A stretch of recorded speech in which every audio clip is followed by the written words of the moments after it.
So, welcome. We're glad that you guys could make it tonight. We definitely appreciate you guys taking some time out of your night, supporting the group here. It's definitely grown quite a bit since we started it last year. I know a lot of you would rather be outside doing yard work or some other fun stuff like that tonight. So, first time guests, if this is your first time here, welcome. Thanks for coming. If you want to stand up, Justin has a microphone. And it's just name, where you're from, what city you're from, and then what type of investment you do. My name is Chris Mayers. Our office is in Pilsen in Chicago, and we wholesale.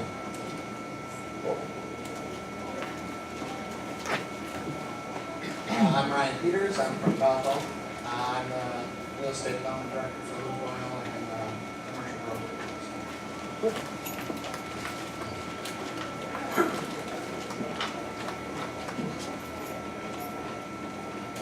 My name's Eric Meyer. I live in St. John, and beginner investor. I had my first property in Chicago, duplex.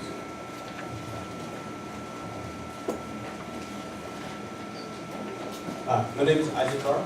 I'm here in a couple different roles. So I'm all suited up. I'm a business attorney, so I had some meetings today. Otherwise, I would not wear this kind of heavy stuff in this weather. But then I'm also here. I do a little bit of investing on the side too, kind of move in, flip it, a lot of it. My name is Dan Huck. I have some rentals. I do property management and turnkeys. And I attend meetings where others free food. We forgot the cookies tonight, so. Hi, my name is Ron Stillman from northern suburbs of Chicago. I do a number of investments in both commercial and residential.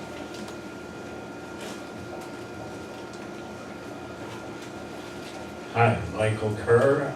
Just really a beginning investor.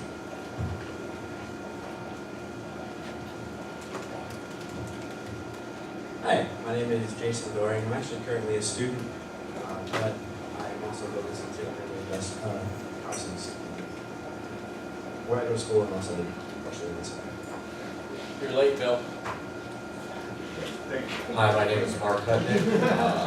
I live in Westville, Indiana. This is my first year starting to flip houses, and my goal is to start turning some rental houses.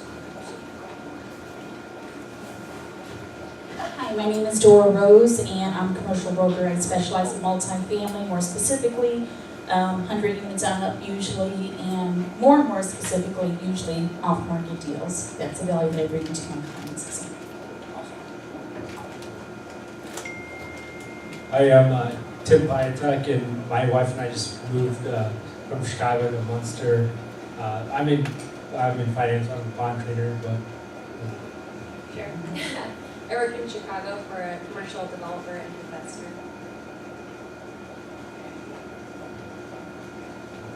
My name is Dan Humphrey, and I'm a commercial contractor in Ryan, and we have multi-unit building.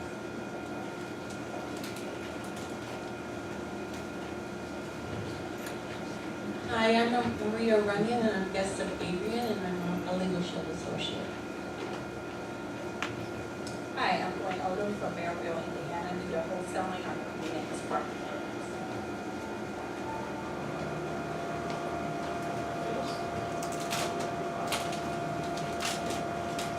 Yeah, it only took us a year and a half to get them here, but.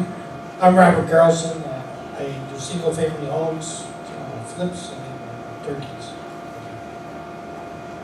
Awesome. Well, welcome. We are glad to have some new folks here. If you are a member or you've already came and you brought one of the new people here, make sure that you get a raffle ticket for Morgan. At the end of the meeting, we'll do a couple of raffles to give away some free swag tonight. So, again, welcome. The real estate market is heating up. I just read an article today that flipped houses are at like a 15-year high in the Chicagoland area. So since our last meeting, who did something? Bought a house, sold a house, rehabbed a house, wholesaled a house. Yeah? You looked at a house? Give us a 30-second rundown on what you did. We wholesaled a house in Humble Park neighborhood of Chicago. Cool. Anyone else do? I have a house, my first house under contract in Chicago. It's a multifamily, 2-story, 2-flat building for $45,000. I put my first house in Valparaiso, Indiana. It was a 5-bedroom, 2-bath, 2300 square foot house. And then I just purchased 2 more houses in Portage. The one you flipped, did you already close on it and sell it? Yeah, we're closing on it. Cool. Anyone else do anything? A wholesale deal, a flip, water rental, rehab the rental? Are you done with yours yet? Get in there? Awesome. I bought a few houses too. I'll talk about one tonight. So Invest NWI, we're the premier investment group here in Northwest Indiana. Our mission statement is to bring together investors of all levels to provide an environment for relevant real estate investment education, as well as a place to grow your personal network. I know when I was getting started, even before I had any rentals, had done a flip or wholesale deal, I started attending a group just to learn, network. I met a bunch of people there, and I know a lot of people pay some money for mentors to go to some of those big courses. I know in Chicago I'm getting hounded on Facebook right now with the ads for the 2 big groups that are coming to Chicago in the next couple of weeks. Those are all good groups and stuff, but I probably learned more from the network of investors that I meet at groups like this than I have from any book or any seminar that I've ever been to. So benefits of the group, the big thing is just networking with experienced investors, the education through the monthly speakers, getting connected with the lawyers, the contractors, accountant, landlords, real estate agents, just the different people that come. Getting deals done, there's lots of opportunities after meeting to network with people that have wholesale deals, are looking for money, have money to lend, joint ventures, etc. Our vendor program, I'll email out information about that because they're finalizing that. There's going to be discounts involved with that. I know we've been talking about the website. Seemed like we've been talking about for 3 or 4 months. I didn't realize how tedious of a process it was to put together a website for the group, but we're this close to being done, working out some of the final kinks. But there's going to be a member section. So if you want a video, instead of emailing me and having me send you a link, the member section, you'll go on there and you have access to all of the videos that we've ever done, plus all the vendor information and stuff like that. So that's just about done as well. Real quick disclaimer here, since we do have an attorney in the room, I'll definitely read it. But the material and content presented today is for educational purposes only. It's not legal advice, nor should it be taken as such. The content presented is a recollection of the speaker's personal experiences, their successes and or failures. You should definitely consult with your own professionals prior to engaging in any activities. The success of the speaker is not a guarantee that you will be successful as well. So definitely do your own due diligence before you partner with anybody in the group, go buy something just because someone up here made it look really, really easy. They put a bunch of time, effort, education into doing what they do. A couple of quick tips and tools. If you're not on the Facebook group page, go find it now. It's Invest NWI Investor Group. Hit like, we'll approve you. Great resource to post deals that you may have or something that you're looking at that you want some analysis on, whether or not it's a good deal to buy. You make money when you buy it, not when you sell it. We get a lot of people that are asking general questions. Hey, I had this issue with a tenant. Can I evict them? Can I do this? A couple of posts today looking for contractors that are licensed in this city or that city or this issue. So just a great resource to have. If you have any questions about the group, you can email group@investnwi.com. This is a nice monthly magazine. I got involved with this. When I say involved, I subscribe to it. It's an online magazine. It's called REI Wealth. And you can see the table of contents. This is the one that came out this month. So they're talking about anything from the easy way to make money online, helping others while making money in real estate, incorporating in Nevada, 10 things to weigh before driving into income property, direct mail is dead, question mark, 5 apartment, hunting secrets. So I've scanned a bunch of these articles. There's always a bunch of quick tips and tricks that I can pull out of that. If you're interested in this, and it's a really easy, they just email it to you, you click on it, it's a PDF, and I flip through it in my free time. I put the link on our website, so go to investnwi.com. All the way to the right, there's the group section, and then under the heading for tonight's meeting, there's a link. Go subscribe to get that email once a month with that PDF. All right, so our success story, this is one I'm going to talk about tonight because it's a multi-unit, and our speaker tonight's going to talk about multi-units. This is one that we picked up back. I closed on it April 30th. It's over on Wickham. If you're familiar with that area, there's a bunch of 4 units over there. I don't know, there's probably 25 or 30. The seller called me. He was a CPA, had picked it up in 2008, and he was looking to retire, move down to Florida. At first I was going to list it for him, but as he's talking, kind of got the feel that he didn't want to list it and deal with the hassle of showings because it was fully occupied. So I gave him an offer, and it worked for him. So it's the end units are 3 beds and a bath and a half. The 2 middle units are 2 beds and a bath and a half. The total square footage of the property is about 6,000 square feet. So each unit is about 1,500 square feet. It's up, and then all the bedrooms are down. The difference really between the 2 and the 3 bedroom units are the 2 bedroom units are the same square footage as the 3 bedroom units. Just those bedrooms are significantly bigger. But for the most part, it was in really good condition. The roof was done right before he bought it. He did all of the mechanicals right before they bought it, or right after he bought it.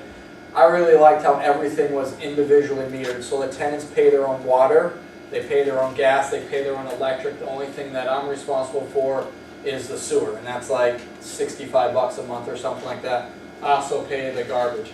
I bought it, it was 100% occupied. The unit A, he inherited that tenant, and that's a 3 bedroom. Unit B, she had been there about 2 years. Unit C, another 2 bedroom, he inherited her. She's like 100 years old, so we're in the process of trying to find her another place because she actually sleeps on the main level since she can't get upstairs. And then the unit D, they've been there about 5 years, so really stable. Property. Being a CPA, he had excellent financials on it. So here are the financials that we got. I paid $205 for it. Market value, right now there's one listed across the street for $250.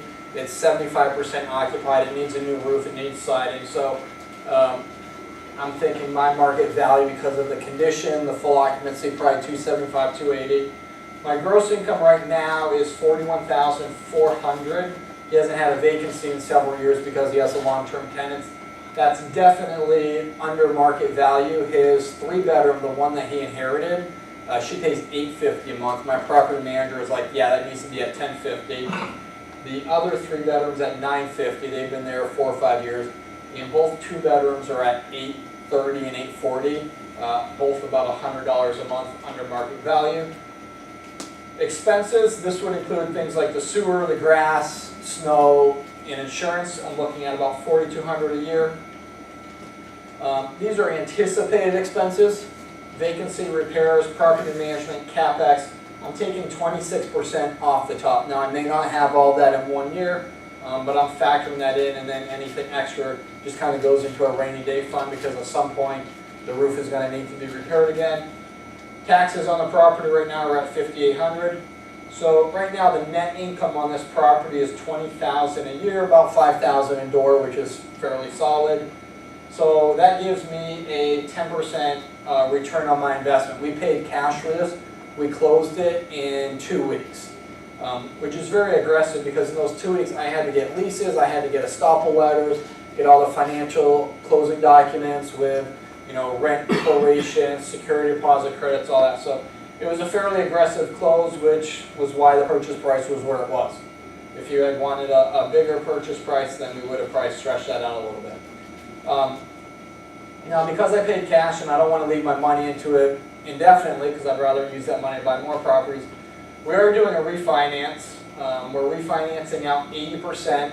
We are getting a commercial loan. I bought the property in an LLC because it's a 4 unit. I didn't want to buy it in my name get a residential loan, and then quit claim it into an LLC. So we bought it in an LLC.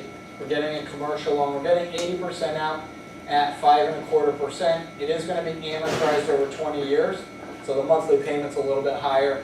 We're getting out $180,000. Now that is a little bit more than 80% of that purchase price. My lender told me to adjust the purchase price so we could get more out. So on paper, I paid $225,000. I got a $7,500 carpet credit and a $12,500 referral fee, which was paid to me, which I put back into the company. So just a way to manipulate the numbers to get a little bit more out. Our monthly payment, principal and interest, is going to be $1,213. So the total annual payment about $14,000. That brings our net cash flow down to $6,000. After we get all our money out, we'll have about $27,000 left in it.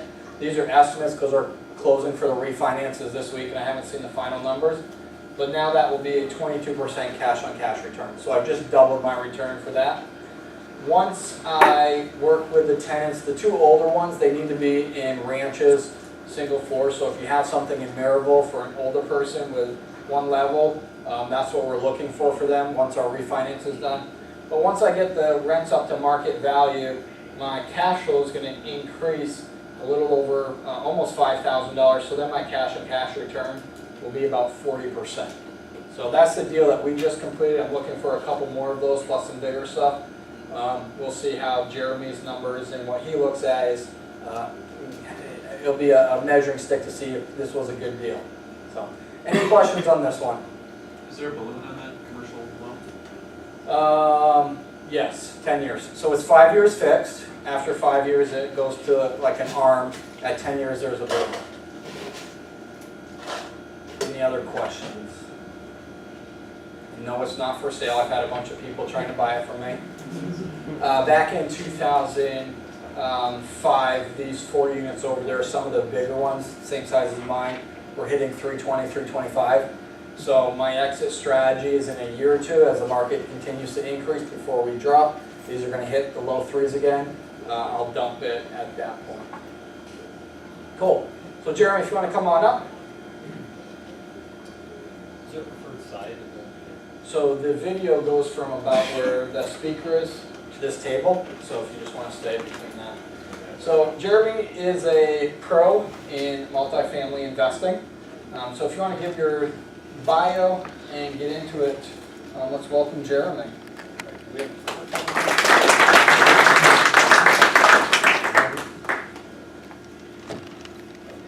Am I on? You're good. Okay. All right. Good evening, guys. Some of you are familiar faces. Some of you I may not know. But okay. So before we get started, I wanted to have like a little caveat to this presentation. We're focusing on commercial multifamily. That's not to say that other avenues that you guys do, whether it be flipping or single families, is wrong. But this presentation is going to have a little bit of a skew towards multifamily. So I'm not hating on any of the single family people, just so you know. Okay. So getting into it, about me. Is there any way to have that different? Okay. So I'm an entrepreneur. I'm not new to the business world. I actually started a landscape contracting business back in 2004. So business and creating systems and managing is not necessarily new to me, but more recent is the real estate investing side of it. So yeah, I started that contracting company, like I said, I think it was 14 years ago, and it started off as a one-man operation. And it bloomed into being a $1 million corporation with multiple trucks and multiple employees and multiple headaches as well. So, but that's part of I know a lot of people laugh at that, but that's part of it. That's why you take home the lion's share. So also, I'm not native to Northwest Indiana, but at least I went to Purdue University Calumet. So I have a little bit of experience in the area, I guess. And now they're not calling it PUC anymore, right? What is it now? Northwest. Northwest? Okay, how long has that been? A couple years now? Last year. Oh, just the last year. Okay, so they've already changed. But anyhow, still the same school. I'm also a husband and father. And you'll see I'm wearing the same sport coat there because it's probably the only one that I own that's clean and pressed. Yeah, and look at that handsome man there. And my son's pretty cute too. So. And then I put this in aspiring novice golfer. And really, I do enjoy golf, but I can't even call myself a novice. I'm that bad. Oh my goodness! Holy cow! I don't know how these seniors get out there and do this stuff, but I'm working on it. And I also am into watches. And the reason why I put this in here is because really it kind of touches base on one part of my personality, which is networking. So both these bullet points here are networking tools for me. Even if Justin remembers when we were doing our Shark Tank last week, or last meeting, I had struck up a conversation with him about his watch, and same thing with Adrian actually. And then it's just a way for people to remember you, and you start talking about different things, and you can build relationships that way and bring up what you do in business and find out if that person can help you and if you can help that person. So, New Street Properties is the name of the company that holds our real estate, and we kind of came up with that name because the six flat that started everything was on a street called New Street, and we thought, you know what, that's a great name. It's a new venture, a new street, so it just kind of stuck. But okay, so starting everything off in regards to if multi-unit is the right way to go for you, I wanted to kind of touch base with this. How many are familiar with this book, Start With Why? Simon Sinek. Okay, that's it? Really? Okay, all right, well, you guys got some reading to do. But yeah, it's a great book. It kind of touches on what drives you, and that's going to help you kind of determine if the multifamily space is the space that you should be in, because there's different avenues to go. Like we said, you can do multifamily, you can do single family, you can do flips. And for me, flips, I already have a contracting company. It looked very similar to what I was already doing. It looked kind of like more of an active business, and I didn't want to do that. I wanted to have more freedom with my family. I wanted to be able to have more time, more passive income.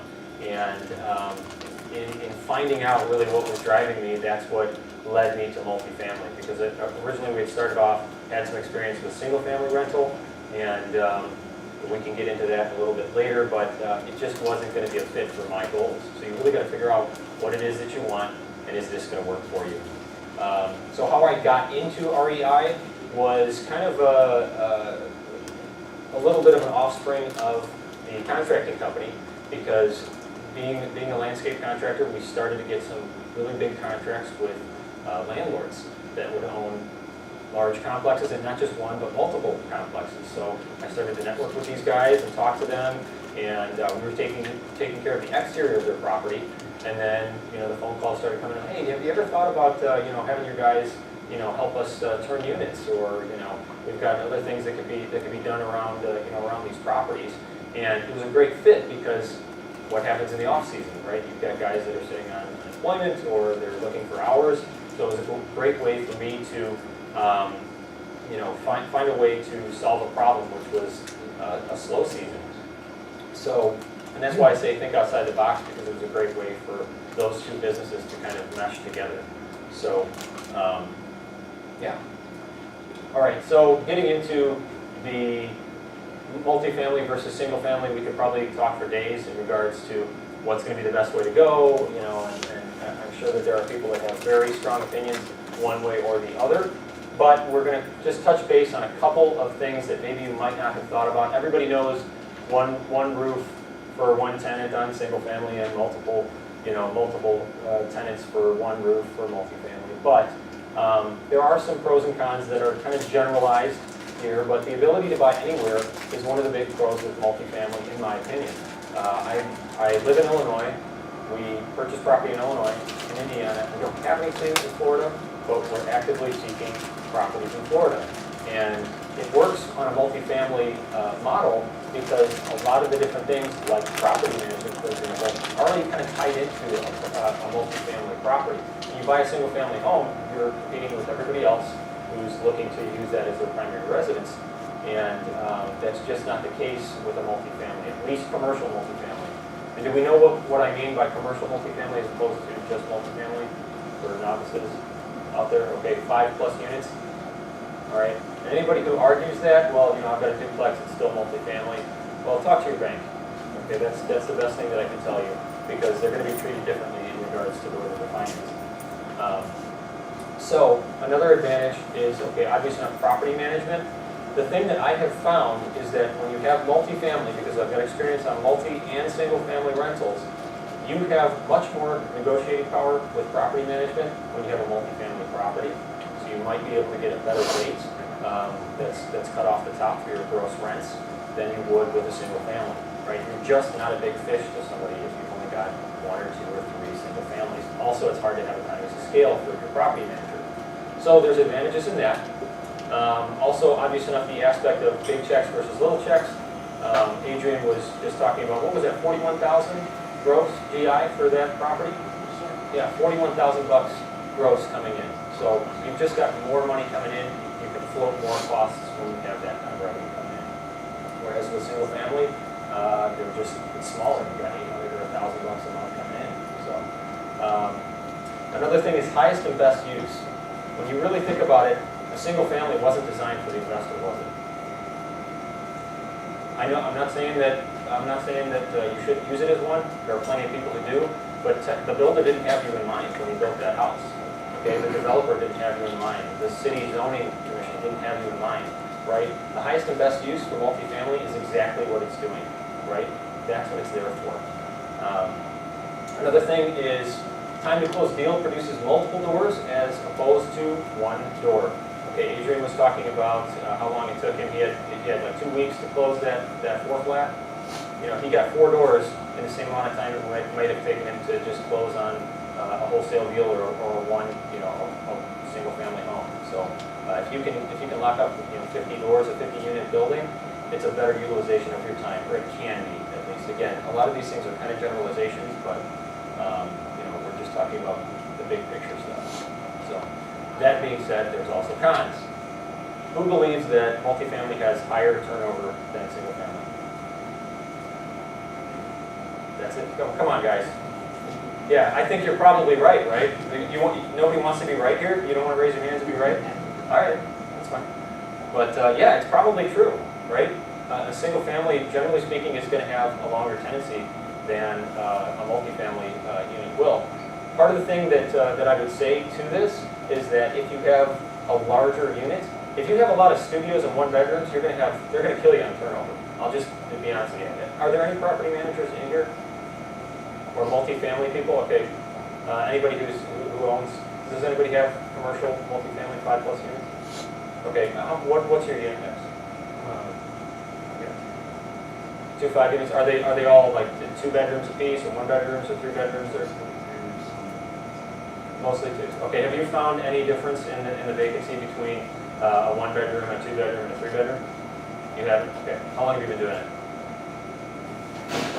Okay, well, we'll give it a little bit more time, because generally speaking, a 1-bedroom is going to have higher turnover than a 2-bedroom is. Same thing than a 3, because you have no room to grow. If you're 1-bedroom, you get married, you have a kid, you do whatever, you have to, right?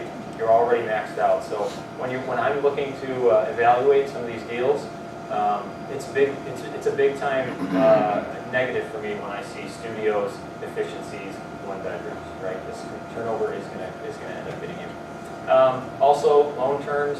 Okay, I'm sorry, I'm skipping through here. Less liquid. There's going to be more exit strategies with single family. That's a big plus for you single family people. Who's your buyer for multifamily? Other investors, you guys, right?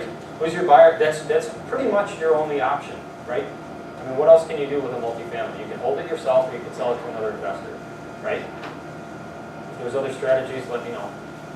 Okay, thank you. What about single family? And here's my big praise to the single family people. You could wholesale it. You could sell it to somebody who wants to live in it. You could there's all sorts of different ways that you can get your money out, and you can usually do it a lot faster, right? So if liquidity is something that's important to you, multifamily may not be the way to go. Okay. Loan terms are less favorable with multifamily. That's a big con.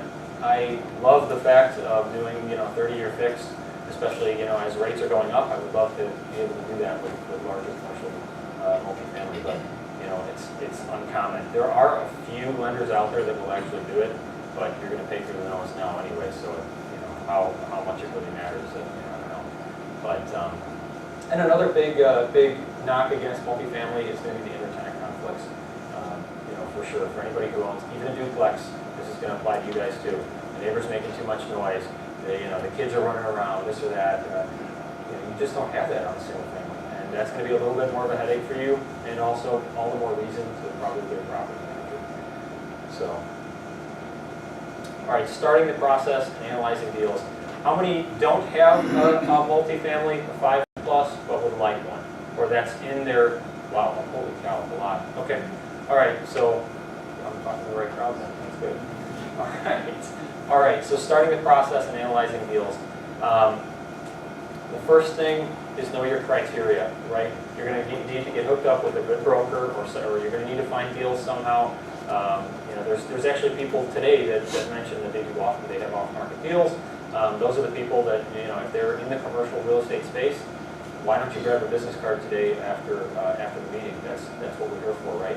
So know your criteria, and you should be able to communicate that to your broker.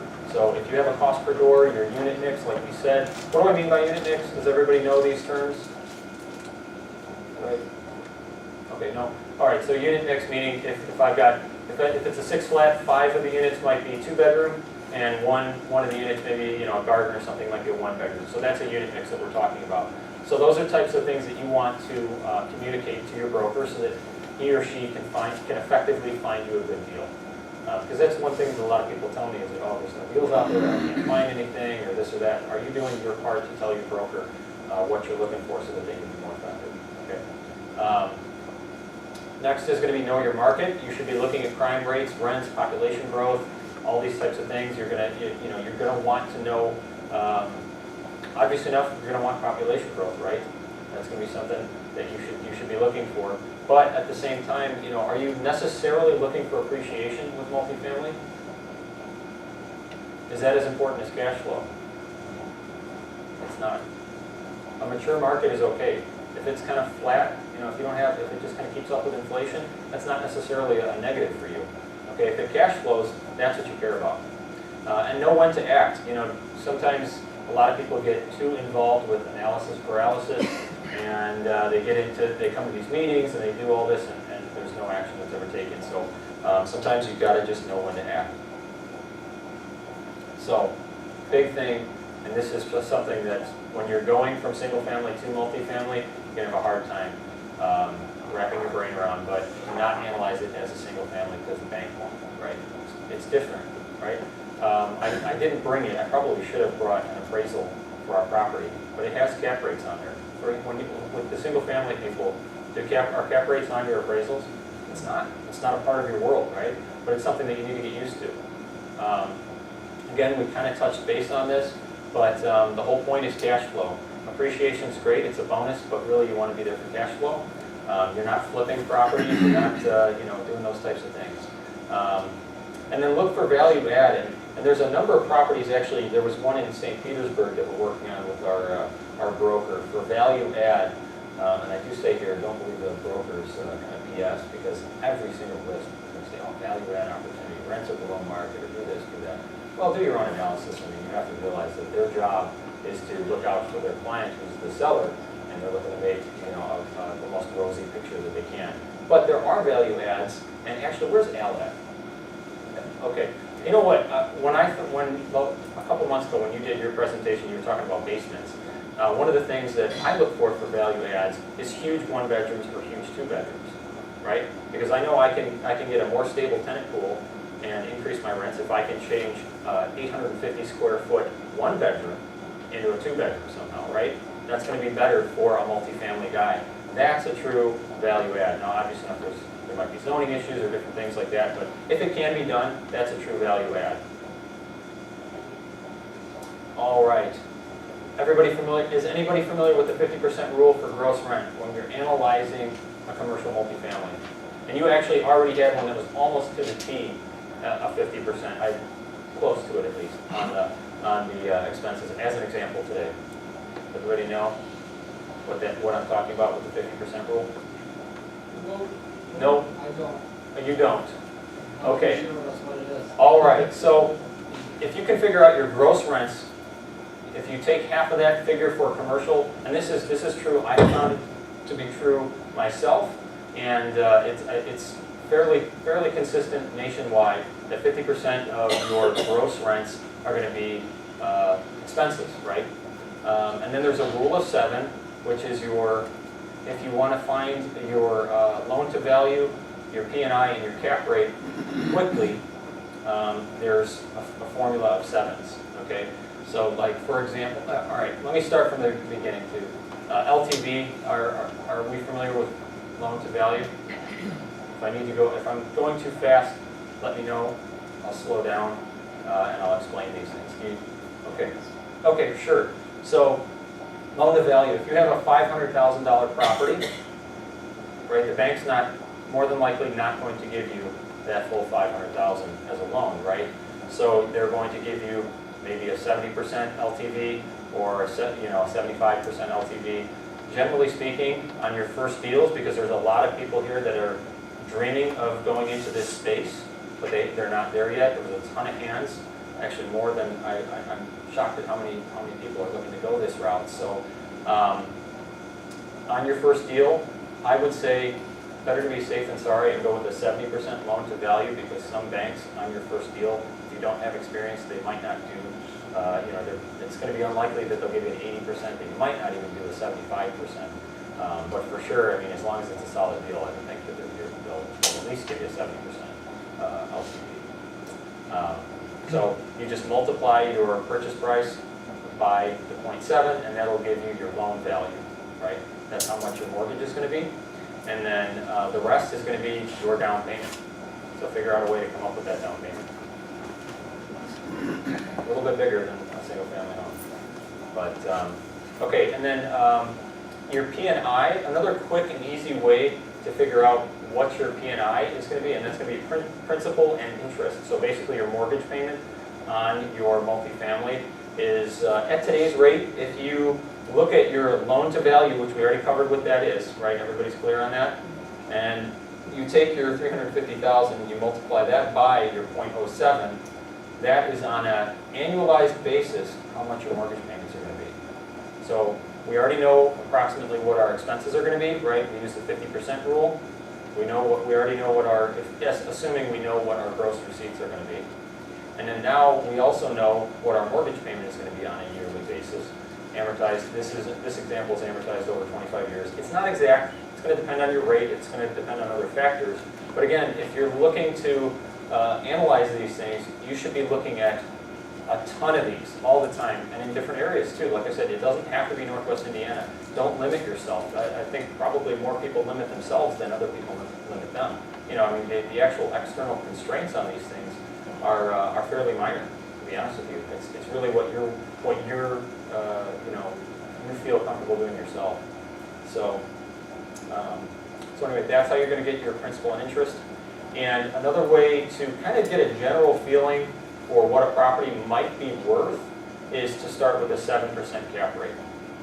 Now, there's probably people who don't know what cap rate is, even though it's been brought up before in the meetings. But caps are net operating income. Does everybody know what that is going to be? NOI? Okay, some people are like, okay. All right, so your net operating income is going to be your gross income minus your expenses, right? So you're going to get your NOI divided by your purchase price is going to give you your cap rate, okay? So as a general rule, if you have an NOI of $10,000 a year and you pay $100,000 for a property, you would have your $10,000 divided by your $100,000, that's going to give you a 10% cap rate, okay? 10% cap rate, depending on the area, is probably going to be a little bit hard to get. You know, if you looked in St. John, if you find a 10 cap, come to me right now, I'll buy it. Okay, you know, honestly, right? But a 6 cap, you might be able to find. A 7 cap, you might be able to find. So that's why I say a starting point for analyzing is a 7% is a good place if you don't really have an idea where you should be. You know, if you're buying caps at 7% in Gary, I would run, right? In Chicago, it's nowhere near. But again, this is just kind of a starting point. Okay. Do we have any questions? Does anybody have? Am I going too fast in regards to what this is? Because we have to understand there are beginners here too, right? So there are people that might not know all the terms, and I kind of go fast, but I want to make sure that we're all catching up so far. Everybody okay? Any questions so far? Okay. All right. So now it's going to be quiz time, right? All right. So here's a 6 flat for you. They're all 2-bed units at $1,000 a month. Can you figure out approximately a starting point on what you should do if a seller came to you and said, you know what, I'm thinking about selling this? What would you say to them? I'll give you $100,000. Would he laugh at you? $500,000, $1 million? Are you going to have any idea, right? Okay, so looking at what we just, at the slide that we just presented, we know that we've got a 6 flat, so it's 6 units at $1,000 a month. They're all 2-bed units. So what's my value? 60 seconds or less. GI, which is your gross income, gross receipts, your net operating income, that's after expenses, and what's the starting point for purchase price? Who can get me all 3 of those numbers? You can take a cell phone out. 72, 36, and 360 grand. 360 I think is off. Let me see here. Yeah, that's assuming I'm sorry, that's going to be assuming a 7% cap rate. Oh, okay. Yeah, just as a starting point. Let's say this is Crown Point or St. John or something that's going to be, you're not going to have, because there could be fluctuations everywhere. So we'll assume a 7% cap rate on that. But you're on the right. I'm the buyer. I'm not going to pay you a 7 cap. Oh, that's true. That's true. You got it. I like that. That's absolutely true. That's absolutely true. But again, these are just like quick tip tools that I'm giving you just to be able to start to quickly analyze these deals, right? So we had all the needed info to do a quick general analysis of this deal. We verified it's $1,000 a door for the rent. So what's your name, sir? Ryan. As Ryan said, $72 a year. You're going to get $36K is going to be your expenses. He was right on the money with that. And then the only thing is that I had to clarify that your cap rate, if you were to do a 7% cap rate, your purchase price would be $515, right? So something in a middle class suburb might go for a 7 cap, and this would be a starting point for you for analyzing deals quickly. I mean, you can do these quick. I say 60 seconds on that slide, but he was able to rattle it off even faster than that. So that's how you can churn through these things and cut down your search time on these. Yes?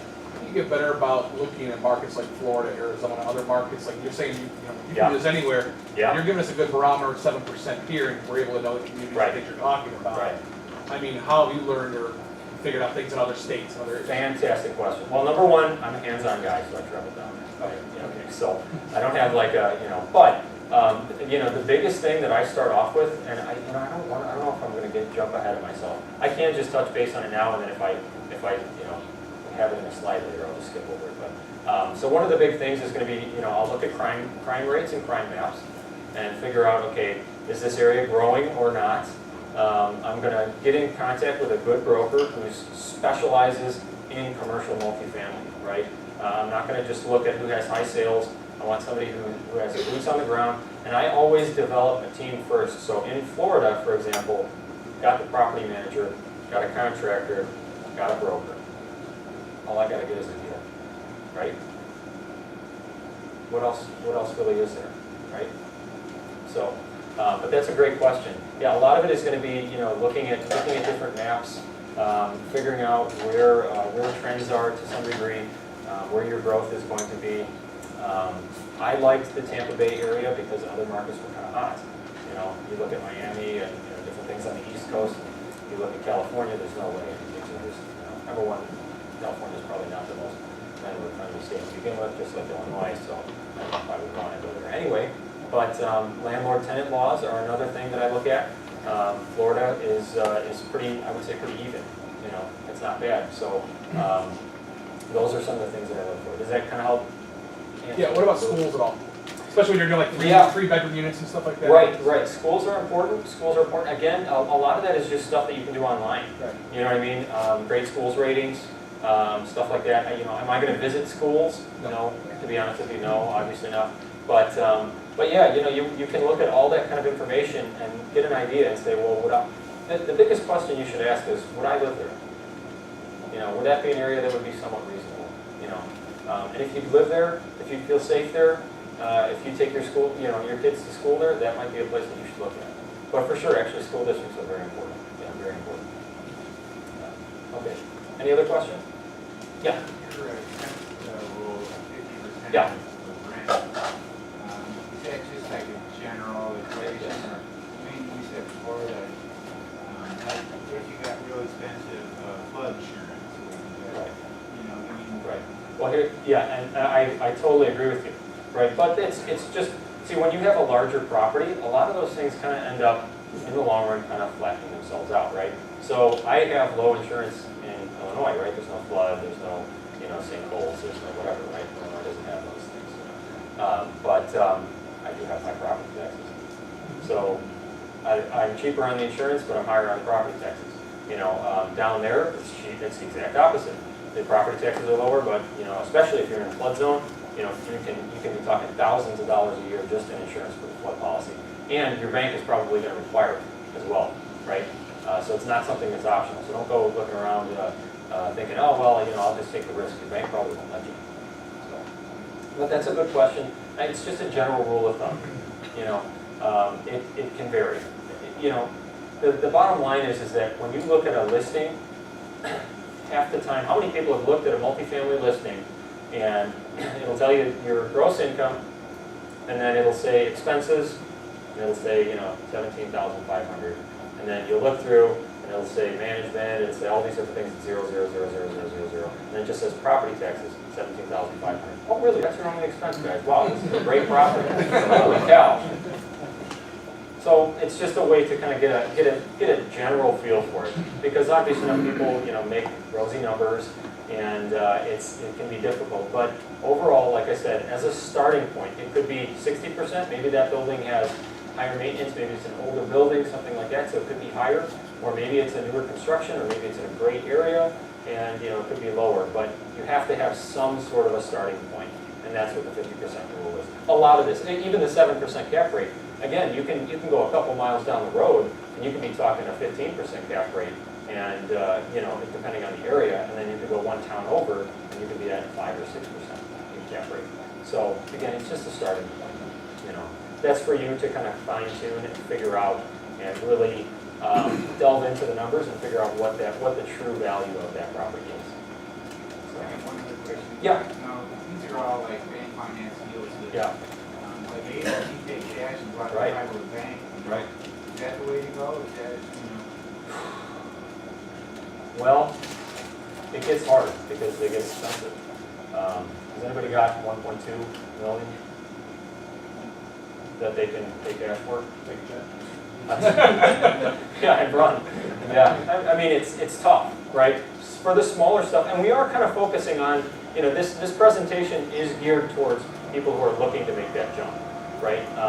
But, I would say that in Adrian's case, I would have to have him probably speak to this, but cash makes sense to start off the process for a quick close and to avoid, complications in the bank giving him problems. And then he has, after he closes that deal, he got a good price on it, he's got a good cash flowing property, then he can take the time to get his equity back out. But yes? Yeah, I think that's the thing in our case, we got a significant discount from the bond. Right. Is a multifamily seller going to take a $200,000 discount on the property and buy it in cash? If they do, then I might pay cash, but if not, I'll probably go. Right, I totally agree. It's not very, I would say this too, it's not that common. And keep in mind too, that Adrian's property was 4 units. Okay, so it's smaller. It's also not technically considered commercial, right? As you get larger, it's going to be harder and harder to pay cash. But again, do you really want all of your money sitting in that one deal? Leverage is not a bad thing, in my opinion. Some people, if that's what you're comforted in, I guess it kind of would go back to that know your why. If that's what your comfort level is to pay cash and you don't want to have the mortgage and you don't want to do that, go that route, that's really not, nobody in this room can tell you that that's wrong. I don't care what they say, it's not wrong. That's where your comfort level is, and that's what's right for you, for your family, and for your goals. But from a practical aspect and from a scalable aspect, leverage is a good thing, in my opinion. Okay. Any other questions about that? Yeah. Earlier you mentioned about the financing is a bit different. What are the typical terms for commercial property? Garbage. Some examples. I know. We'll get into that. Typical is going to be, okay, fixed is probably going to be out the window. They're not going to do fixed for you, and it's a terrible time because what's happening with interest rates, right? They're going to go up, right? We already hit bottom so far as everybody knows. They're not going to get much lower than they were, and if anything, the Fed is raising, as we all know. So when you get that 5.25 on the 5th year, when they readjust that rate, you're going to be at the mercy of the bank and the market, whatever it is, 5 years from now. So that's one of the things that is kind of rough about it, is that it's very difficult, not impossible, but it's difficult to get a long-term fixed loan. Also, they generally tend to be, and I think Adrian can back me up on this because his was 20 or 25 years. The 30 years is kind of rare as well. They're usually anywhere from 15, 20, or if you're lucky, you can get the 25s. So it's usually a little bit accelerated on your payment schedule as well. And they've got gotchas in there sometimes. We'll go into that a little bit later, but yeah, some of the issues are going to be, the terms just aren't as favorable as what we said. Yes? How are some of these people giving you some non-recourse loans? Get a big property. Yeah, that's all it is. Yeah, generally speaking, and I'll go into that a little bit, but if you're paying over $1 million, you're going to have a lot more players that will allow you to do non-recourse, right? And that's awesome. I mean, if you do the down payment yourself, if you buy a $1 million property, you still had to put $300,000 of your own property, or maybe $250,000 if you get 25. If you put 25% into it, you're still going to lose $250,000 if you go belly up. I mean, that's a lot of money to lose. But you're not going to be on the hook for the whole $1 million. So, but on the smaller deals, anything below $1 million, it's very difficult to find non-recourse. Okay, you know what? I should actually play. Does everybody know what non-recourse is? No. No. Okay. See, I gotta. When you speak that lingo, it's I forget that other people don't know what you're talking about. Okay. So recourse and non-recourse. Recourse loan, you're on the hook for it. You are responsible for that loan. Okay. Non-recourse is that the bank doesn't really hold you accountable. Not to say that they don't hold you accountable or want you to keep paying your payments, but you're not personally liable for that loan if it ends up going into foreclosure. Okay? Yeah. You have to set up an LLC or something? We'll get into that. Generally speaking, if you're getting into, if you're buying a larger property, you're always going to want to protect it and put it. Well, not so much protect it, protect you. Yeah. But very good point. Yeah, absolutely. Yeah. So I say again, you should be talking to your legal counsel to determine what your best avenues are, and they will also sometimes help you negotiate those contracts with the lenders. Because remember, the lenders are doing their mortgages for the benefit of who? Them. That's right. And so if you can leverage yourself, especially if you're putting out $300,000-$400,000 of your own money, and if you're walking into 100 or 200 grand on top of it right off the bat, and there's $500,000 of equity in that property, any good commercial lender should be able to look at that and go, wow, there's a lot of equity here, and it's still a good investment for our bank. Absolutely. That's why they're willing to do on those. You hit it on the head. Hit it on the head. That's why they're going to be willing to do a non-recourse loan, because there's a ton of equity in this. I mean, if you're putting that money down, yeah, and you're doing this whole process, yeah, that is why. Okay, very good point. I hear there's a good attorney in this. I could be wrong. But anyhow, okay, any other questions in regards to recourse and non-recourse? What are some things that would force us to go back to recourse? I don't know. That's a good question. If Embezzling, stuff like that. okay. Oh, you start, okay, like fraudulent type stuff, or even. Yeah, what are some things that are it's unless. Right, right, yeah. Yeah, that's true, yeah. I mean, you have to play by the rules that are okay, that's a good point. Okay, yeah. So you have to play by the rules that are in your loan documentation, because it is true that depending on the situation, you could fall into a trap. And same thing with LLCs, by the way, and S corps and all those entities. Don't think just because you send the check to the state for $150 to start your LLC, you're protected. All right. Things have to be separated. You have to play by the rules in regards to that. So, so that's another thing. Both with the recourse and with the asset protection, there are rules that you have to follow to have those go through. Okay. Other questions? Yes. At which point in the process of assessing the values of it do you consider property management, either the current management, pros and cons, or the game plan for future management, as far as what is other factor numbers? Yeah, that's a good question. It's kind of a case by case.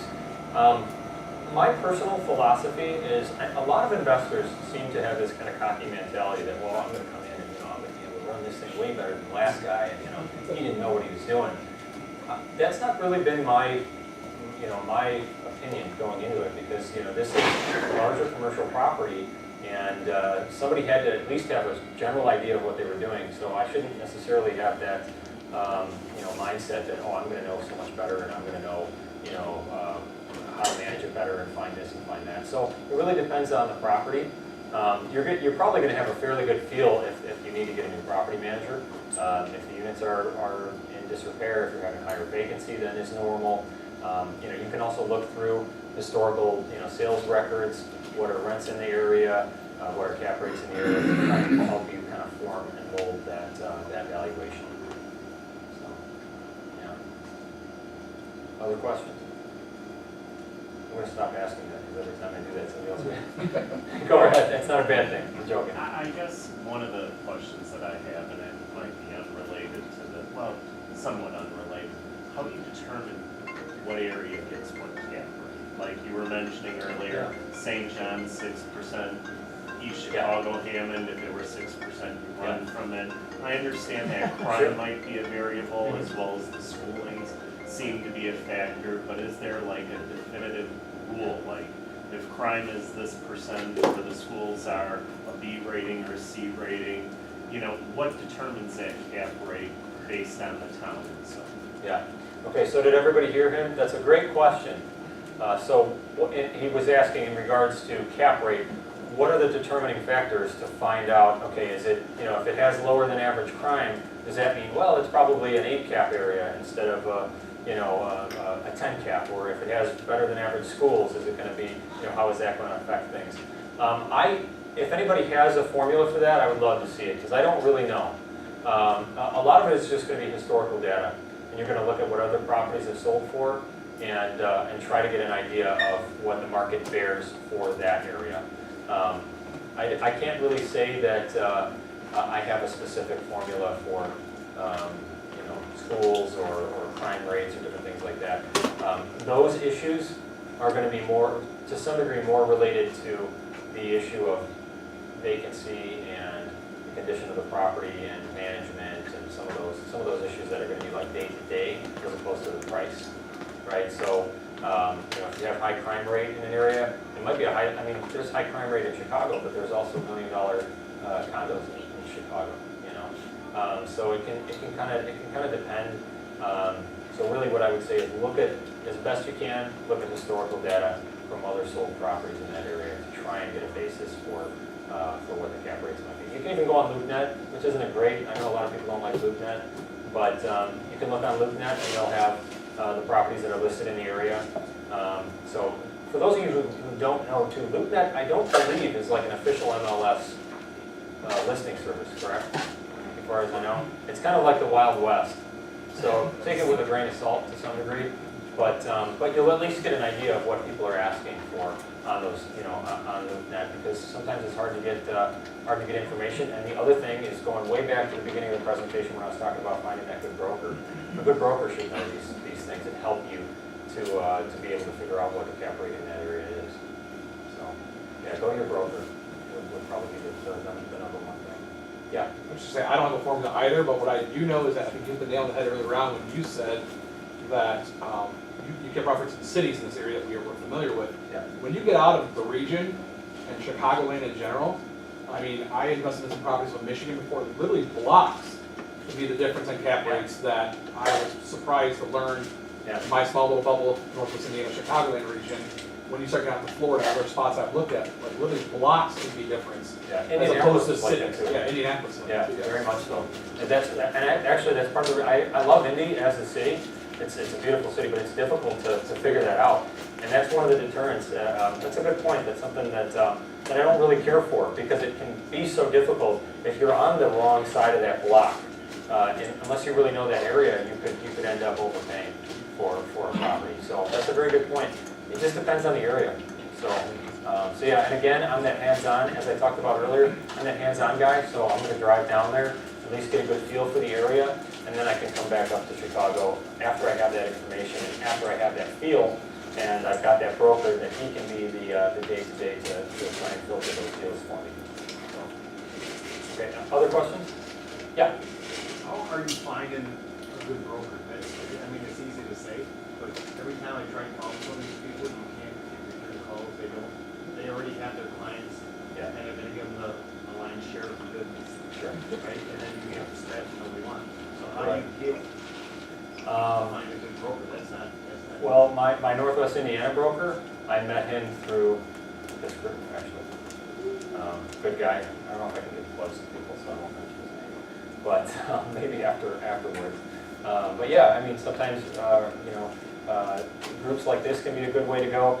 And you have to understand too, that you have to come to a broker prepared, right? You don't just call a broker out of the blue and say, hey, you know what, I kind of want to get into multifamily. I don't know. Well, okay, what are you looking for? I don't know, like 5 or 50 units. Okay, well, what did you want to pay per door? Well, whatever makes sense. I need to. It's got a cash flow though. A buzzword. Cash flow. Throw that out to him. And he says, oh, okay, yeah, I'll have my secretary call you. Know your stuff. You should know. You should have your financial vocabulary in check.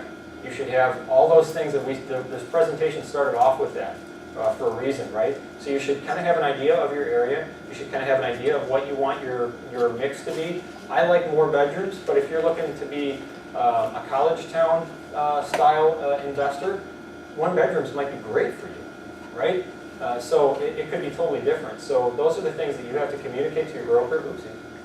Communicate to your broker, and that'll help to let him know that, or him or her know that you're serious, and they're willing to give you some extra time and give you a shot. But that's a good question. Yeah, you got to be professional with the brokers. They're not getting paid until there's something bought or sold. You can't blame them. You know what I mean? I don't want to work for free either. Waste my time, and you're just a tire kicker. So you really got to know what you're doing. Other questions? All right, I'm going to move on. I'm not going to ask that anymore. It's already like 7:45. Okay, so financing the deal. Let's get through. Hopefully, how much time do I have, Adrian? I think it goes about 8:50. Okay, all right. No more questions. So financing the deal. Actually, we're not doing too bad. Okay, so we already covered some of this, so I can probably fly through this a little bit faster. It's considerably different than the single-family realm, but it's still manageable. The reason why I say that it's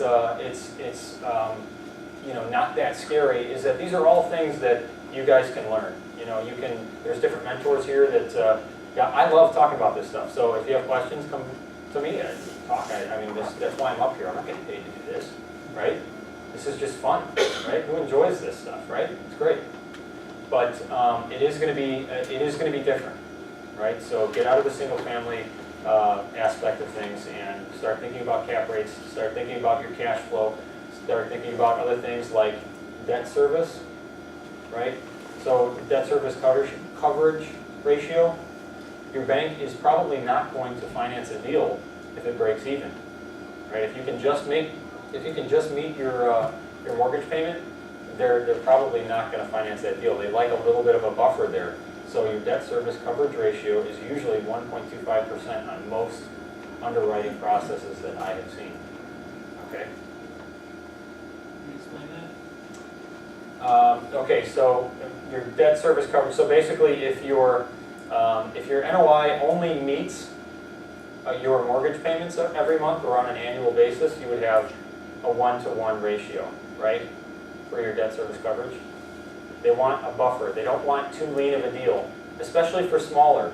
Because again, we're talking about that maybe it might be a little bit different with non-recourse, but with recourse loans, these ones that are going to be under $1 million, they don't want too lean of a deal because you're probably overpaying, and they may not be able to get that money back out of that property.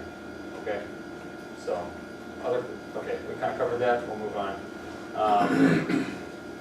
May be required to have an entity. My lender did in Illinois. Some don't, but you should anyway. And we'll get into that a little bit later. But you're never going to have that with single family. And this is going to kind of touch base on, we were talking, remember earlier you asked about some of the differences between, and so we're kind of going over some of that now. But yeah, generally speaking, buying a single family home, they're never going to ask you to have an entity. If you want to put it in your name, the banks, the lenders can be okay with that. In the commercial multifamily, they may end up requiring you to do it. You're going to have financials, not only on yourself, right? It's going to be similar if it's a recourse loan. They're going to want your personal financial statement. They're going to want your tax records and W-2s and whatever else is, for their underwriting purposes. But in addition to that, unlike a single family home, they're going to want to know the financial health of that property, right? So you're going to want to have, they are going to ask for copies of leases. They are going to ask for, my lender did in Illinois, ask for the previous tax records from the seller. Some sellers might not like doing that, by the way, providing that, but if they, that's why in your sales contract, you have a financing clause that if they're not willing to, get this deal done, you can get your earnest money back. But yeah, there's just other things that are involved when it's a commercial multifamily as opposed to the single family realm. Okay, so that kind of covers it. Any quick questions?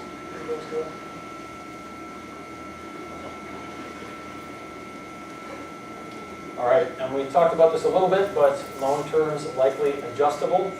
And in regards to adjustable, that's when we were talking earlier about if you're doing a 5-year, they're going to reevaluate that interest rate on a 5-year or a 3-year or a 7-year basis, depending on what your loan terms are.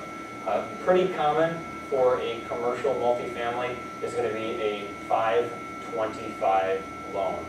So meaning that you will have a loan that's going to be amortized over 25 years, so that's the 25, and that 5 is going to be after on the 5th year anniversary, that's when they're going to readjust your rate. Okay? Does everybody understand what a 525 is? You might be able to pay points and get a 725, which might not be a bad strategy. Depends on what you think the market's going to do. Give you an extra 2 years, but they're usually going to charge you a premium to do a 725 as opposed to a 525. Yeah. They normally have limitations on how much a rate can adjust each year, or is it Wild West? It's based off prime, isn't it? Yeah. My loan documents are based off prime. I don't know if there's other lenders that are in the Wild West. That's a good question. Does anybody have an answer for that? I don't. My own personal loans are based off of prime, but I don't know. I don't think so. Would be my guess, but I don't know. It's a good question.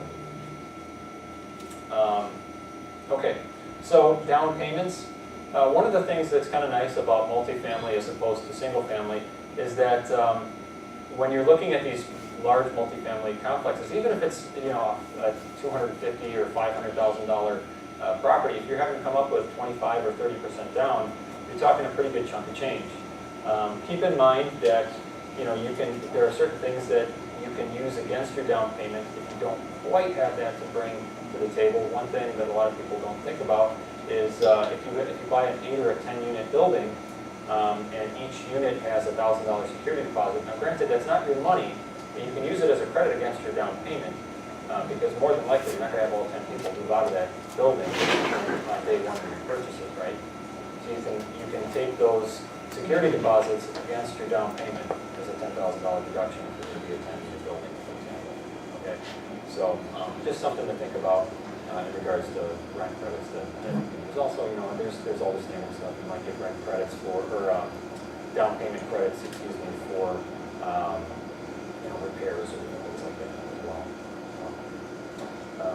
Myth of net worth. This is something that actually I was unaware of until joining this group, because there were some rumors that floated around that underwriting certain deals, you have to have a net worth equal to or greater than the purchase price of the property. Some people have heard that before, possibly? Okay. This may be a case-by-case and a lender-by-lender issue, but the thing that the reason why I put it in there is I want to let you guys know that search around. There are lenders out there that if you're not worth $500,000, they'll still let you buy a multifamily that's worth $500,000. Okay, so don't let that stop you, because I've had people say to me, well, you know, I'm not worth, you know, I can't buy a 6 unit because it's 400 grand and I'm not worth it. Yes. I've only really seen that come about in a commercial mortgage-backed security, which you're not getting into those until you're getting much higher realm. Yeah.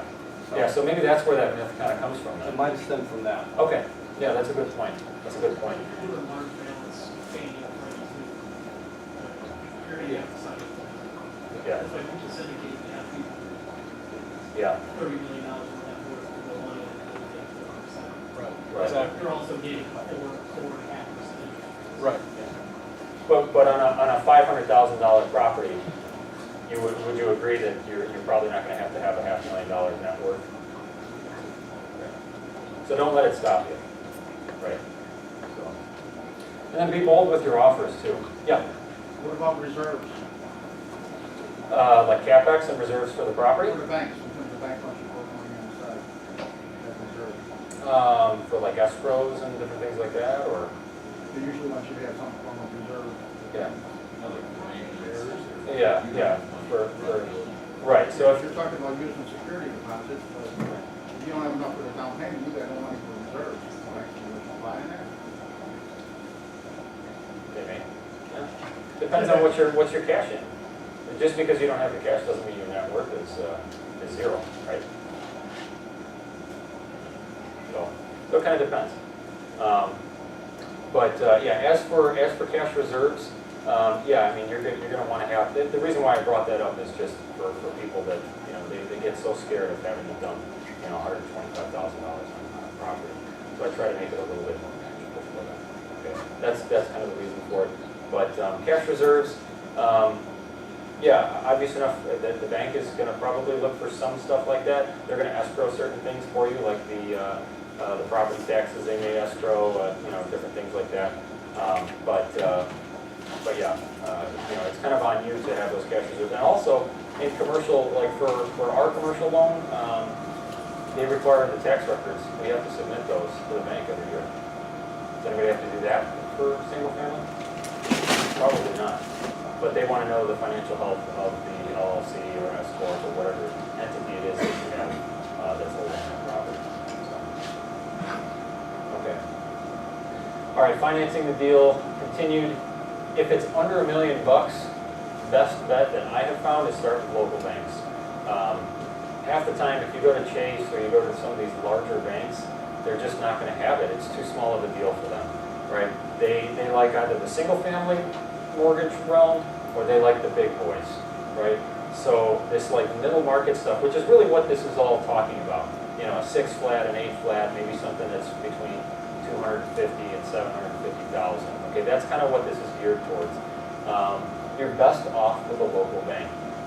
So that's where I would start, and then see where you can go. Obvious enough. I got to keep moving here. Time-wise. Okay. Another thing you're going to run into, many banks are going to have want multifamily experience. I ran into this as a bigger roadblock almost than anything. Immediately we get the door shut, we would go and say, okay, we've got this deal. I want to purchase this property. Here's what it's looking like. They say, okay, well, how many years do you have owning property? Well, this is our first property into it. We've got to have 3 years door shut. Nothing you can do. I dealt with that, I don't know how many times. I was really surprised. So, that first deal, it's just like anything, kind of getting that ball rolling. can be sometimes the most difficult. But there's ones that are out there that'll do it. If you're in Illinois, First American will underwrite your first deal. Here in Indiana, there's Diamond, I believe, Diamond Mortgage, will underwrite a first deal. So just look around. You know, where there's a will, there's a way. You can find somebody that'll underwrite that deal. Be careful of gotcha clauses in loan terms. This is kind of some of the things that we were talking about in regards to if you are the kind of person that likes to do accelerated payments, you may want to watch that there's not additional fees attached to your loan documents. Really, it's your responsibility. So I know it's boring and I know it's a lot of reading, but the ultimate responsibility, if you're signing on the dotted line, you should know that loan document. And there could be some gotchas in there, and that can help to figure out if that's going to be a good fit for you or not. Okay. Excuse me. Oh, yes. I mean, when they're presenting the document before you at a closing, I mean, can you ask for that up front so you can have I'm time? telling you, you get the loan documents ahead of time. I'm not signing for my mortgage. Oh, okay, okay. No, I'm getting my loan doc. Yeah, I've already gone through I'm talking about going through the underwriting process. Okay. Yeah. So at closing, that's already been done. The due diligence is done at that point. You're either going for it or not going for it at that point. All right. To entity or not to entity, right? This is another hotly debated question, and I have a very strong opinion on it. 100% of the time, entity. You're never going to convince me otherwise. You're really not. I mean, if especially in the commercial multifamily. All right, I'll give you a brief story. I told you about my contracting business, in business for 14 years. Last year had our first fake work comp claim. Right? Had to fight that. Had to deal with fake unemployment. People do these slip and falls, and if you're not protected by an LLC, and also, by the way, you should be playing by the rules with this LLC because it's garbage if you're not separating things out. Right? This is a separate legal entity, and you need to treat it that way. Okay. But anyway, I'm a huge advocate. Find a good attorney that can set one up for you, even if you have to do it yourself or a CPA. There's plenty of professionals out there that can set up an entity for you. There are some other additional benefits. I like the fact that it provides anonymity. If you are going to self-manage, which I wouldn't necessarily recommend, but because part of the reason is one of the benefits with commercial multifamily is that management is kind of rolled into part of the expenses for that property. But if that's your prerogative, if it's a 5 or a 6 flat and you feel that you can do that on your own, you can kind of hide behind that veil and you can just be, you don't have to be the bad guy. You can say, well, if a tenant comes to you with a tough question, or, well, I'm going to be late on the rent this month. Well, I don't know. I have to see what the company says. I don't know. You can just kind of distance yourself a little bit. If everything's in your name and you signed on that lease, Jeremy Merrick, landlord, and Joe Blow, tenant, they know that the buck stops at you, and that can sometimes not work in your favor. All right, series LLCs. Do we know the difference? I'll just go through this quickly. So a series versus a traditional LLC. One of the advantages with a series is that you can kind of create little offspring LLCs. In Indiana, just recently, the last couple of years, now actually offers one. And it's kind of nice because that way you can put each one of your properties on an island. Okay. So again, you have to treat it separately, but there are some advantages to a series LLC as opposed to traditional. Because with traditional, every property that you own in that entity is all basically, grouped up into one. And if you have catastrophic events, they can go after that entire LLC. People who are against LLCs or S corps or whatever entity it may be, because they say, well, I don't want to deal with the paperwork, or that's an extra expense, I'll just put it in my own name. My opinion is, if your deal can't support it, then it's not a deal, right? How expensive is it to form an LLC in Indiana? Anybody? You might, yeah. $97.14. Are you kidding me?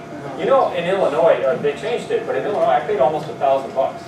And I had it expedited because I didn't, yeah. So now it's lower, but yeah, if your deal can't support $97.50, 14 cents, you know, what are you doing, right? It's too lean of a deal. And obvious enough, you know, in my opinion, you may not be serious enough. If you're not willing to do some paperwork and protect this asset, you need to really focus and center yourself and figure out what's going on. And then the other thing is, don't be a fool. Look at the billboards. Driving into Indiana, what do you see? You know, divorce lawyer, slip and fall, you know, nursing home, this and that. Okay, it's not a matter of if, it's a matter of when. At the time, I've dealt with it for the first time. It took me 13 years, but my number got pulled with my contracting company, and we had to have a fight, right? And you know, attorneys get involved and everything. It ended up working out. There was no harm, no foul, or you know, it's not an issue. But it's a scary thing to happen. And if I wasn't playing by the rules, if I didn't have my S corp set up the right way, if I didn't have my work comp in place, all these different things, I might not have been able to sleep very well for those couple of months that it took to solve those issues. Okay. Yeah. 2 questions based upon that. At the scale that you're doing stuff, are you doing stuff with land trusts, especially if you're in multiple states, all combined with your LLCs? Or no, I'm not. Yeah, well, you know, we're not doing 150, 200 unit type stuff. This is all going to be like lower single and double digit stuff. So a series LLC is what I have felt comfortable with. Just putting those. I know that you can do a land trust. Yeah, did you have one? Or no? Oh, okay, sorry. But no, I don't personally do land trust. Is that something that you would recommend as a? It's a whole. Yeah, it's a whole. There's different reasons why to do it, but yeah, it's a whole different discussion. And one of the disadvantage of a series LLC in the state of Indiana is that some of the title underwriters are starting to scrutinize. So to get title insurance, which your lender might require, right? They're starting to scrutinize the series LLCs that are quite new to our state. Like in other words, really, yeah, because there's some recourse and some issues with the title underwriter in the back. So that's great input. Yeah, I wasn't aware of that. So that's a good thing to know. Okay, we'll move on. Any other questions? Because we're just about wrapping it up. I can't believe anybody would have any more questions. This time the off chance I'll ask. All right. Yes? As far as financing your down payment, are you financing them as your own entities, or are you doing like a syndication? No. Here's another thing. Oh, don't say the syndication. Oh boy. Okay, so again, I'm not an attorney. All of this, you know, I'm already covered by Adrian's. You know, there's a little disclaimer. But one of the things that you have to realize is that you have to be really careful that you're not offering. You know, syndication can be tricky. Right? If you're offering like a security to someone, it's a whole different can of worms than if you have, you know, me and Alan Francis, who have known each other since we were about 15, 16 years old. You know, if we go in 50-50, start up an LLC together, and go on, you know, jointly go on a venture together, and are both actively managing that LLC, it's a different beast than syndication, and that's a whole nother. I probably can't really get into that right now, but the answer is no. I would, especially this is being recorded, I would never say it. So, good question, though. Other questions? Yeah. About seller financing, have you done any commercial deals like this? No, you know what? There was one in Oak. You guys are probably familiar with Oak Lawn. There was one in Oak Lawn that actually fell apart in regards to seller financing because I was somewhat new to it, and I thought, wow, you know, what could be better than seller financing? But really not a whole lot changes. It's still got to be a good deal, so I was going to end up probably over my head paying too much on that. So that's the only experience that I have with seller financing, and I can't really say that it was a good one. But, you know, it was a learning experience. But yeah, I mean, if you can get a good seller finance deal and, you know, cut out some of those issues, a lot of seller financing has to do with solving problems, right? So if that's something that's going to work out for the seller to get full ask, he's not, you know, he doesn't need or she doesn't need, you know, that big lump sum. If they want to act as the bank, so to speak, for you, that might be a great annuity for them. So it really just depends on what their goals are and what your goals are. And if that meshes, that could be probably a really, really great system to go with. But it just hasn't worked out that way for me. Yeah. would be your sweet spot in terms of cap rate, quality of area? Yeah, I would say probably solid C areas, to be honest with you.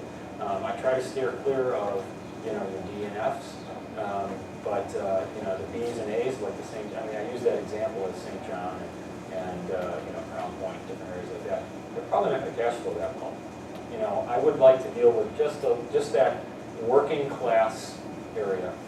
You know, that's kind of a sweet spot for me, is that I'm not going to go downtown Chicago or something crazy, but, you know, at the same time, I don't want to have all the extra maintenance and headaches of the lowest end of the market. Also, and this is another really big point, why I go with that kind of C plus area is because there's room to fluctuate, right? If you're at the very top of the market, right, you buy something that's downtown Chicago and you're paying $500,000 a door, you can't, the only way you can go is one way, and that's down, right? And if you're at the floor where you can, you know, basically all you need to do is you just try to find anybody with a pulse to fill your units, and you're happy, and that's it. You're already at the floor, right? So you don't have any, you can't really bump up. If you're in a C plus area, if the market fluctuates, if it goes up a little bit or goes down a little bit, you've got some room, right, that you can protect yourself. Because this is long term, for the most part. When you're doing commercial multifamily, this is not buying it for a year and then selling it for the most part, right? You put a lot of time and effort into finding this deal. If it cash flows for you, you're probably going to keep this for a number of years. So you might end up getting a turn in the market. And if you're in the middle, you have options. You can either lower rents, or maybe you can increase the quality of the units, or you know, if we're in a really high market, then you might be able to have room to increase rents. You know, but if you're on an all housing choice voucher building, you might not. What are you going to do, right? If people don't have the money in your area, you can't increase rents. So maybe the market, like it is now, is sky high. Rents are going up. All these different things. If you're at the bottom of the market, you might not really have any leeway. So that's why I like floating in that middle. It kind of ends up evening out the curves. Yeah, I mean, more the better, but yeah, I would say I like to be low double digits if I can. Yeah, exactly. The 7 isn't bad. I like a good deal. You know, I want a good deal, not just one deal. So yeah, that 10 is a good starting point. Another question? All right. Well, I'm probably out of time. So thanks, guys. You know, if you have any questions.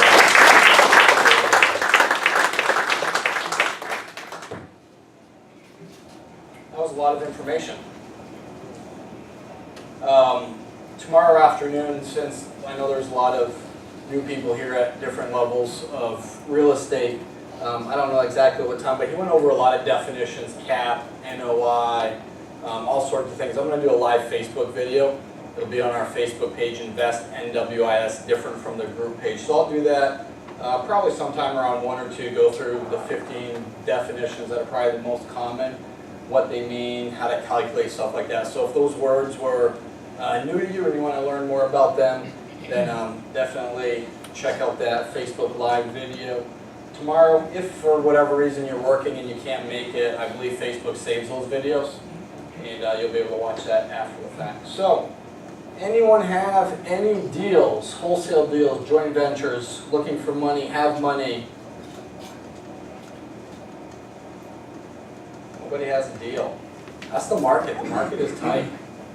Al has a deal, or he's looking for deals. I'm looking for deals. So if anyone's got any houses to flip in Lake County, I'm looking for 3 or 4 houses. So appreciate it.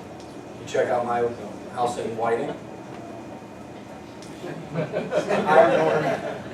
Oh my. Oh my. Anyone else have a wholesale deal? Looking for funding? Glenn, did you want to talk a little bit more about yours? Adrian, I have a 2-flat building that actually has potential to be a 3-flat building in Chicago. The seller inherited the property. It's going to cost about $30,000 plus in rehab costs.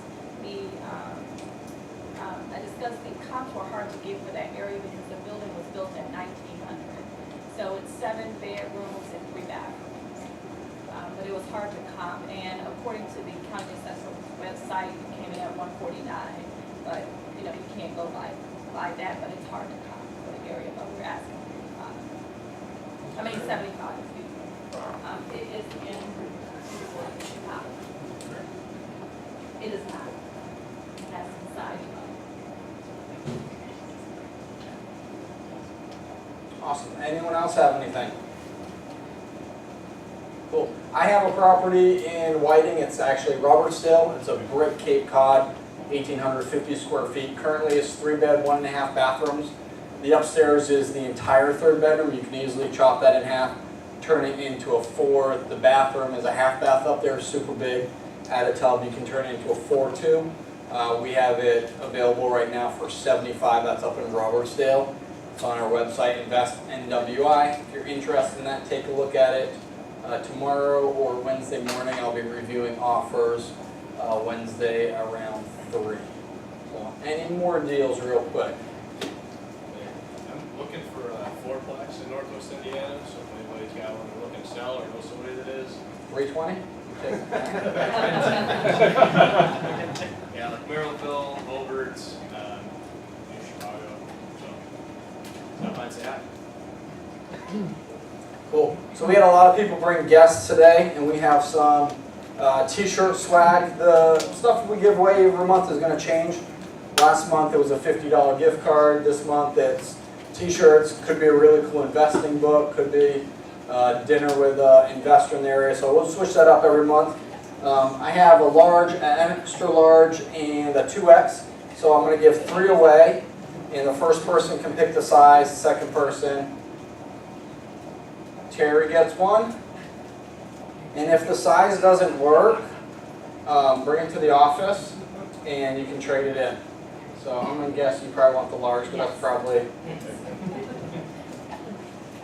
All right, Mark, and I can't read your last name.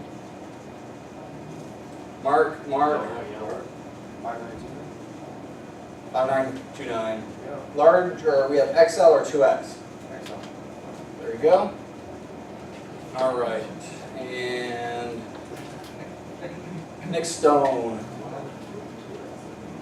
Look at that arm. I'm the next Tom Brady. So I apologize for the temperature in here. Apparently, they have some belt on their AC that's not working. So the AC is on. It's just not blowing into this room. So it is slightly warm in here. Next month, July 16th, we're meeting. I'm still working on getting an appraiser here. I listened to him about a month ago. He talked for like 20 minutes about how he does his stuff. And then it was just Q&A for literally 2 hours. And everybody was like, hey, I had this situation, and he explained from his perspective why they had to make that decision. So I'm working on him. They're just swamped right now. There's not enough appraisers out there, so he's swamped. So if he can fit it in, we're going to do that next month. If not, we're going to do a Q&A roundtable. And what I'll do is I'll have a panel of 4 people, and we'll do like 15 minutes of questions for flipping, 15 minutes of questions for renting, 15 minutes of questions for wholesaling, and then 15 minutes of questions for probably private lending, and then 15, 20 minutes of whatever. I was at an event in Chicago where they did this, and it was awesome because there's a lot of questions that you guys have that may not fit for a whole topic, but it's great for a 5-minute discussion. So we're going to do one of those. August 20th, we have a buddy of mine, he buys hundreds of tax liens up here in Northwest Indiana all the time. So he's going to be talking about tax lien investing, which is perfect timing because the tax sale will be in September. Our September meeting, I'm going to do either the appraiser or that roundtable. And then October 15th, we have Quest IRA. They're out of Texas. They're going to come up here and talk about investing with your IRA, different things that you can and can't do, some other options. Who has an IRA that they do invest with? The benefit of using your IRA is all the profit is not taxed right now. It's taxed down the road when you take it out. So you can grow that IRA super, super fast without the taxation. So he'll talk about that. So if you know of someone local that would be a good speaker, definitely get a hold of us. Email group@investnwi, give me their contact information. And if they're an expert or at least good at something and would be interested in talking, and something that we can learn from, we can definitely get them up here. So real quick, if you're interested in membership, we have a couple of different options. Annual membership for an individual is $90, $135 for couple partners, $500 for a corporate membership. That's for up to 5 people. The benefit of the membership is you don't have to pay every time. You do get a break off of the, if you were to come every month, you're going to pay more for that. Plus, again, their website's coming out. If you are a member, hopefully before the next meeting, we'll get you connected with your username and password. You'll have access to all of the video recordings that we have. We have over, I think we're up to about 15 months of recording right now. So you'll have access to all of that, plus the directory of the members, plus the sponsored info and all that. So if you're interested in joining, talk to Morgan back there. She'll get you the form, and we'll go from there. So again, third Monday of every month. We have the room till 10. It is a little bit hot, so feel free to stay and network. If it does get too hot, we can go across our street, the street to where our office is and network there. Real quick, if you could help us out before you go, if we could stack the chairs in the stacks of 8, and then I'll get them back there. But thanks again for coming.